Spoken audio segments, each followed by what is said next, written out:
Yon mga kababayan, Senador Bato de la Rosa ibinunyag na ang totoong pinag-usapan nila noon ni Pangulong Bongbong Marcos Jr. Talagang sinungaling mga kababayan. Yung ating Pangulo ay talagang hindi sinungaling. Kaya na yung bahalang humusga. Pero bago tayo magpatuloy, magpapasalamat muna ako sa aking mga subscribers, sa aking mga viewers. Maraming salamat sa inyong suporta. Shout out sa inyong lahat. Yun ang mga kababayan, talagang sumabog na sa galit itong si Senator Bato de la Rosa. Talagang may kasama ng mga malulutong na pagmumura mga kababayan dahil nga sa nangyari kay dating Pangulong Duterte. Kasama pala siya noon dapat sa mga mayroong mga warrant of arrest. Pero hindi siya nakita, no? Nasa Davao siya. Kung nagkataon na itong si Senador Bato de la Rosa ay pumunta rin pala ng Hong Kong, kasama ito. Paglapag pala ng airport, talagang aarestuhin na pala. Ito mga kababayan talagang alam ni Senador Bato de la Rosa dahil dating PNP chief ito. Kung ano ba ang papel ng administrasyong ito sa pag-aresto kay dating Pangulong Duterte. Kaya nga yung ating mga kababayan hindi maniniwala na walang papel, na hindi pinapayagan ni Pangulong Bongbong Marcos Jr.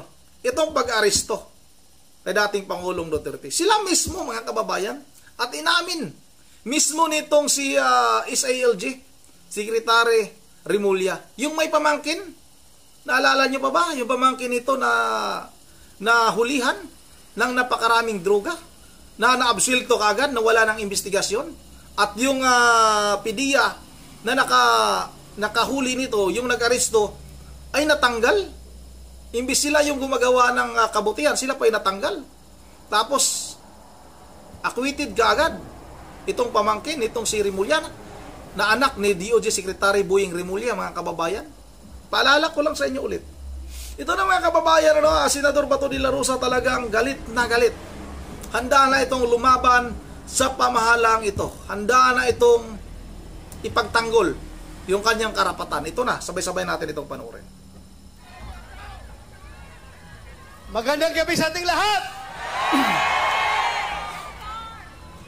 Sa totoo lang, ako'y nahihiyang magsabi sa inyo o iinganyuhin kayo na magsabi na bring him home. Dahil in the first place, hindi natin siya napigilan na dalhin doon sa ICC. Ako talaga ay masama ang loob ko. Mahiya ako sabihan kayo na bring him home. Na in the first place, hindi ko naman talaga siya napigilan na ibiyahe doon sa ICC. Kaya napakasama ang loob ko po. Nung nangyari yon, hindi ko alam kung anong naramdaman ko. Para bang ganito na tayo ngayon, ka-helpless. Sarili nating pulis ang magdadala ng ating dating presidente, piliting isakay sa eroplano para ibiyahe doon sa The Hague, Netherlands. On what basis? On what basis? Palaging sinasabi ni President Marcos, hindi namin nire-recognize ang ICC kasi hindi natin membro. Hindi kami nag-cooperate sa ICC. Anong ginawang rason ni Pangulong Bongbong Marcos? Interpol! Interpol! Ako! Naging chief PNP ako! Alam ko ano ang papel ng Interpol sa mundo! Huwag niyo akong lukuhin!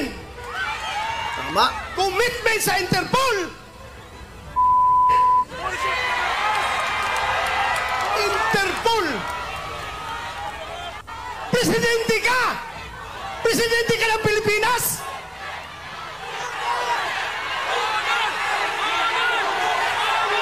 Presidente ka ng Pilipinas! Bulol.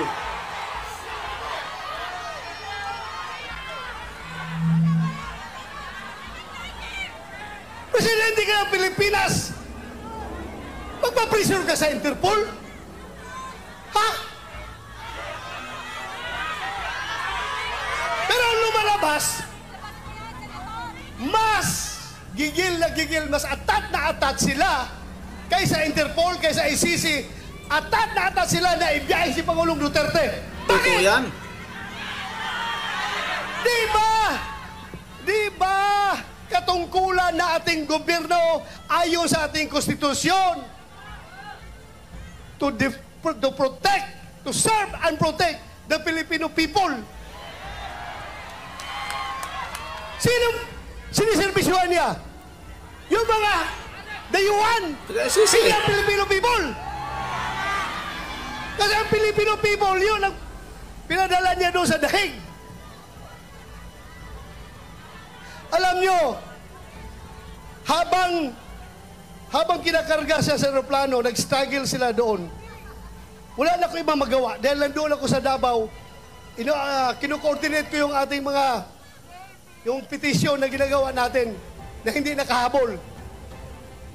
Hindi ako sumama sa Hong Kong dahil sa gabi na yon, alas 3 sa madaling araw dapat ang biyahe ko papuntang Hong Kong. Pero merong nag-leak sa akin na impormasyon.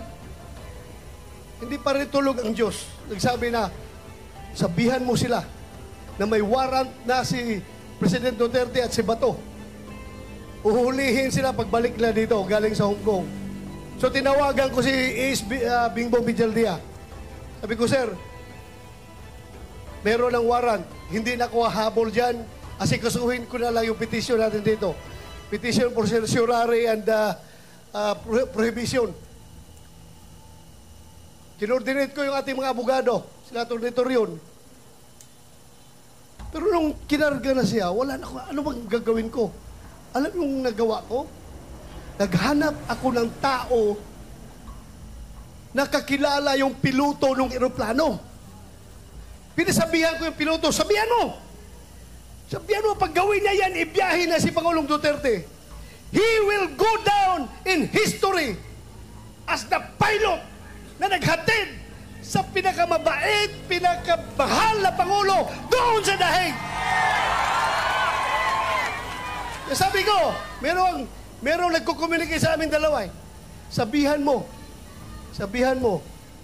pagdalahin niya si Pangulong Duterte doon, mananagot siya sa taong bayan. Mananagot siya.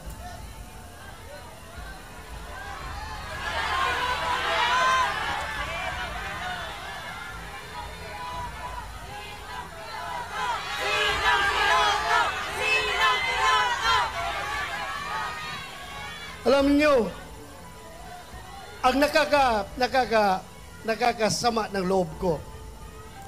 Alam mo yung isang barangay kapitan? Sa barangay kapitan, maliit na barangay. Kausapin mo, Kap, anong tingin mo dito? Tama ba ito? Hindi.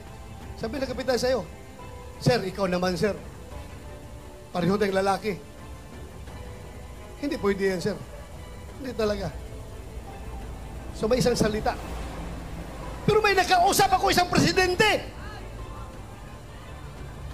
2 bisis, ha? Unang bisis. Doon sa Bukidnon. Kasi nung 2022 election, kung hindi si Inday Sara makasama sa kanilang rally, kasi mayroong ibang commitment, ako ang nagpo-proxy kay Inday Sara. Kasama kami na sa stage. Siyang kandidato ng presidente, ako ang nag-represent kay Inday Sara. Nag-uusap kami doon sa Bukidnon. Alam mo, sabi sa akin, hindi siya papayag na makialam ang ICC sa ating bansa. Hindi pa siya presidente noon. Hindi pa presidente. Pangalawang bisis, presidente na siya. Doon sa Malacanang, inibitahan niya kami. Tinanong ko siya, ano ba itong stand nyo, Mr. President? Pabago-bago. Iba yung sinasabi mo, tapos yung mga tao mo, iba ang sinasabi. Ano ba talaga? Mabuti yung lalaki sa lalaki, sir. Sabi ko, lalaki sa lalaki, sir. Prangkahin mo ako. Para I know what to do. Please, prangkahin mo ako. Sabi niya sa akin, alam mo ba to? Kahit gabuhok mo, kahit wala akong buhok ha, kahit gabuhok mo or buhok ni President Duterte, hindi mahahawakan ng ICC. Hindi ako papayag na papasok ang ICC dito. Alam mo, dagdag niya. Kasi, kung papayagan ko yan, alam nyo, kung papayagan ko yan, after ninyo, mga Duterte, ikaw, after sa investigasyon ninyo, baka kami na naman ang isusunod ng ICC. Dapat lang, sana. So, naniwala ako. Pero bakit ngayon, yung nagkahiwalay ang unit team, bakit biglang nagbago? Bakit biglang nagbago? Halata na itong lahat, ang ugat nitong lahat, ay kasakiman sa poder ng gobyerno. Tama talaga. Ayaw nila na papalit si Vice President Inday Sara sa 2028 para maging presidente. Sinimulan nila yan sa People's Initiative. Doon nagsimula. Nagka-litsi-litsi ng Pilipinas. Ngayon, anong nangyari? Saan pupunta ang Pilipinas nito? Wala. We're very much divided. Mabuti sana kung ang division ay 50-50. Hindi ako statistician, pero alam ko, ang division ay nasa 80-20. 80 tayo, 20 lang sila. Pero, yung 20 na yan, sila may hawak ng poder ng gobyerno, kaya tayong 80, kaya tayo ang majority, tahimik lang ang mga tao dahil nagtitimpi lang ang mga tao. Nagtitimpi lang ang mga tao. Anywhere I go, Luzon, Visayas, Mindanao, magsabi lang tao sa akin, Sir, sabihan mo yung kasama mo sa Team Suka. Sige lang, sir. Tiis lang kayo. Basta kami, sir, alam namin what to do. Alam namin, sir. Basta kami, makita na lang natin sa balota kapag kami bumoto. Magugulat na lang kayo kung anong magiging resulta. Ako na may naniniwala. Dahil hindi man ako nakiusap sa kanila. Hindi ako nakiusap sa kanila. Sila kusang loob na lumapit sa akin. Alam nyo, ang nakakasama pa, ha? Ako, kilala ko at nakasama ko si Pangulong Duterte almost 40 years. 39 years, more than 39 years, magpo 40 years na kami magkakilala. 1986, pag-graduate ko sa PMA, pagdating ko sa Davao, Vice Mayor pa siya noon. Kami parehong lalaki. Puro action man. Pagdating sa Gira doon sa NPA sa Davao Region, ako palagi ang nangunguna sa Gira. Ako palagi ang nangunguna. Siya naman ay piskal pa noon. Naging Vice Mayor nung inappoint ni President Cory Aquino. Gusto niyang, pareho kami, parang talagang gusto ng adventure, gusto ng action. Kaya, every time meron ako enkwentro, pupunta siya doon, makibalita, o ano nangyari. Ay, ito sir, ito. So doon kami nag-start kakilala. Noong kinasal ako, 1989, siya ang kinuha naming ninong. At from there on, doon na. Nagsimula ang aming samahan. Pero ako, ipagmayabang ko talaga sa inyo, yung tao na yan, for 40 years, nakilala ko siya at nagkakasama kami. Ako bilang pulis at siya bilang mayor ng Davao City. Kahit isang utos na para sa pansarili, pang-personal at pang-politikal na utos, walang binigay sa akin yan si Pangulong Duterte. Ganon po siya, katino na tao.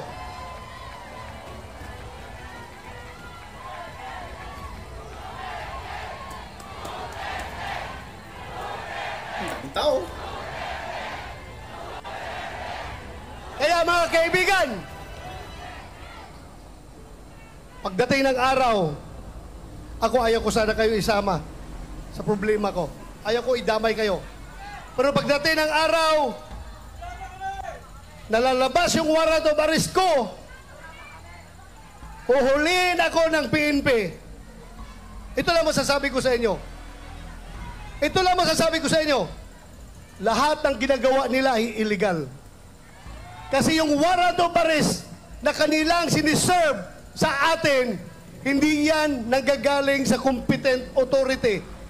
Hindi yan nanggagaling sa local natin. Hindi yan ni-recognize natin dahil hindi tayo under sa kanila. Totoo yan. Kaya dapat magkakaisa tayo. Hindi ko kayo dinadamay ha, pero pinapaalam ko lang sa inyo. Any time of the day, baka ngayon, pagbaba ko sa entablado, nandyan na, nakabang na sila, arestuhin na ako. Bahala kayo, sige.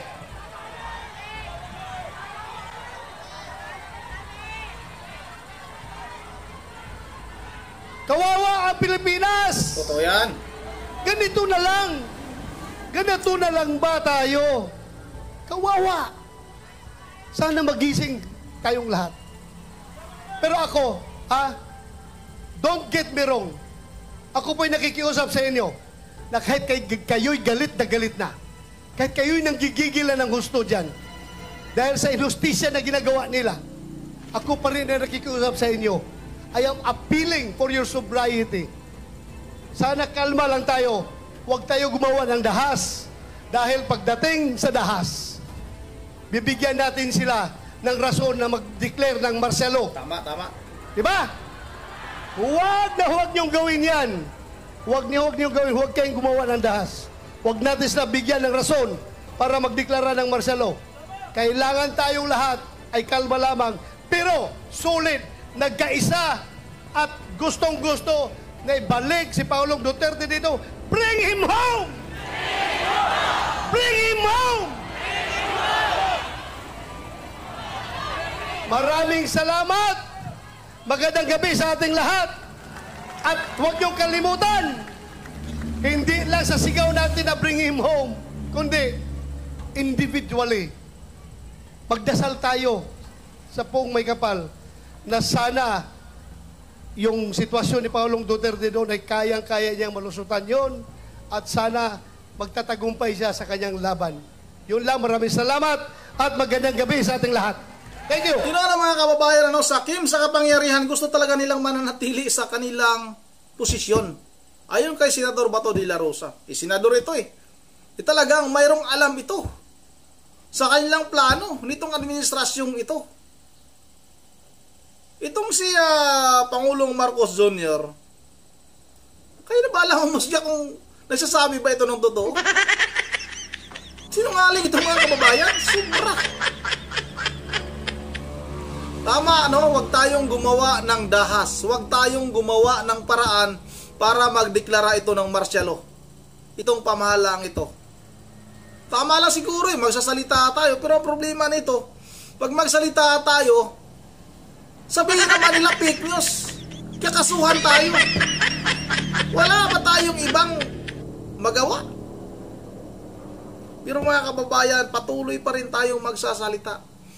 Patuloy pa rin tayong maninindigan para sa ating bayan, para maibalik si dating Pangulong Duterte dito sa ating bansa. Walang karapatan yung ibang lahi na humusga sa atin.